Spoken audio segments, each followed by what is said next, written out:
Presentamos una nueva sección desde Bolsa General donde queremos traer análisis mucho más didácticos,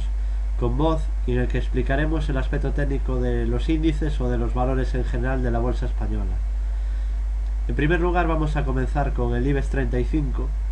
Podemos ver cómo esta estructura bajista que comienza aquí en los máximos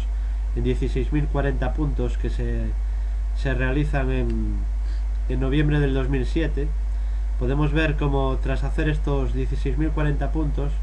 el índice comienza una clarísima tendencia bajista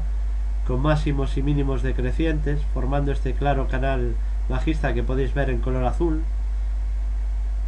y cómo al llegar a esta zona de 6.700 lo que parecía que iba a ser simplemente un rebote, pues está siendo muchísimo más que eso, ¿no? Hay que hablar que siempre las bolsas pues se están moviendo en sentimientos entre la euforia y el pánico, ¿no? Teníamos euforia en esta zona de 16.040 o 15.000 y algo. Éramos portada de los telediarios, la bolsa, los mercados, subida libre, nuevas alzas para la bolsa, pero comenzaban ya en la economía, en la macroeconomía, a aparecer las primeras sombras, a aparecer los primeros fantasmas de lo que luego se conoció como crisis subprime. Una cascada de malos datos, malas perspectivas económicas que después se convirtieron en realidad, países que empezaron a tener problemas en el sector financiero, crisis en el sector inmobiliario a nivel mundial, y empezaron a sembrar el pánico en las bolsas, y estamos viendo cómo esta tendencia bajista se fue encrudeciendo hasta llegar a estos 6.700 que marcamos como mínimos en el mes de marzo. Ahora mismo vemos como la bolsa está dentro de una clara tendencia alcista de corto plazo, una sucesión de mínimos crecientes muy clara, pero el sentimiento de euforia hay que controlarlo, puesto que esta subida está siendo muy vertical, y aunque recomendamos en todo momento seguir la tendencia, no nos podemos tampoco cegar con las subidas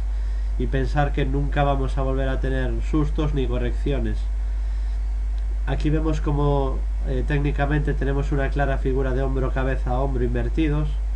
con línea clavicular que pasa por la zona de los 9.800 puntos, que era una zona vital de resistencia, como podemos ver, que detuvo los precios en tres ocasiones, y vemos como tras superarla con claridad, se ha activado pues un objetivo alcista que lo llevaría desde la base de esta cabeza en los 6.700 puntos hasta los 9.800. Hay 3.100 puntos, que es lo que habría que proyectar desde los 9.800, lo que daría un objetivo en torno a los 12.900 puntos, 13.000 puntos. Luego habría que tener también muy en cuenta esta zona por encima de los 12.000 puntos, donde se negoció hubo bastante negociación en estos meses de junio y julio, y que además esta zona del 12.473, que es una zona clave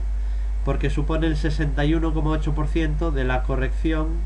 total, esa de que llevó desde el máximo histórico de 16.040 a esos mínimos de marzo del 6.700, y que serían los 12.473 puntos. Técnicamente lo que nos está diciendo esto es que una vez superados los 12.465-73 puntos, esta zona, ya podríamos pensar en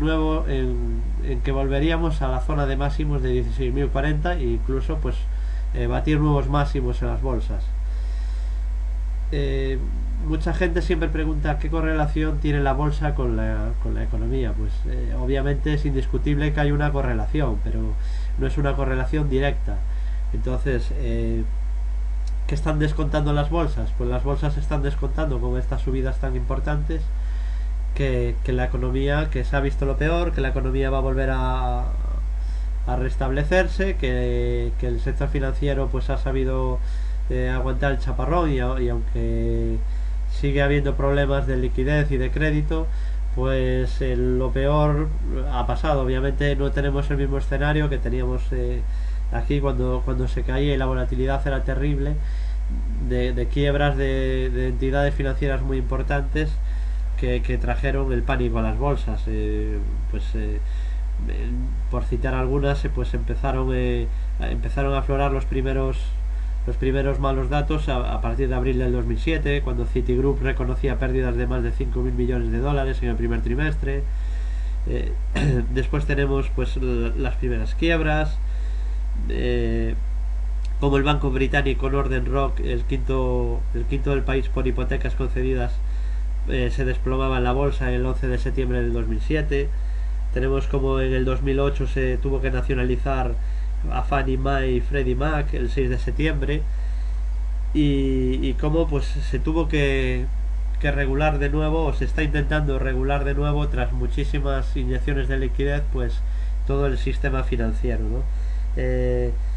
Comentar también que en lo particular de España,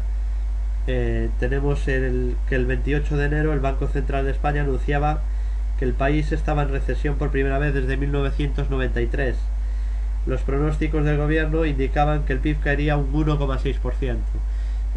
Se establece que una economía está en recesión cuando durante 2 trimestres seguidos pues el crecimiento es negativo, ¿no? El crecimiento del PIB. Bueno, pues el IBEX 35 es el índice de España, pero no, como podemos ver, a pesar de que la crisis en España pues seguramente va a ser más profunda y dolorosa que en otros países, al final el índice más o menos replica el comportamiento del resto de índices, incluso lo ha mejorado, ¿no? Lo viene haciendo un poco mejor el IBEX que otros índices, con lo cual esa ese paralelismo entre economía y mercado pues no es 100% exacto, ni muchísimo menos, aparte de que la composición del IBEX 35 viene muy marcada por grandes multinacionales como son pues Santander, Telefónica, BBVA, Repsol. Entonces sí se está descontando un crecimiento de nuevo de la economía. Ya veremos si estas expectativas se van cumpliendo, porque al fin y al cabo pues la bolsa siempre son expectativas, y el mercado y las cotizaciones siempre descuentan pues los acontecimientos, noticias. Entonces atención a esta zona de los 12.450 puntos, por esta zona de congestión que hubo claramente entre julio y agosto del año pasado, y por esa zona de Fibonacci del 12.450, 12.470. Esa zona hay que estar muy atentos porque supone el 61,8% de retroceso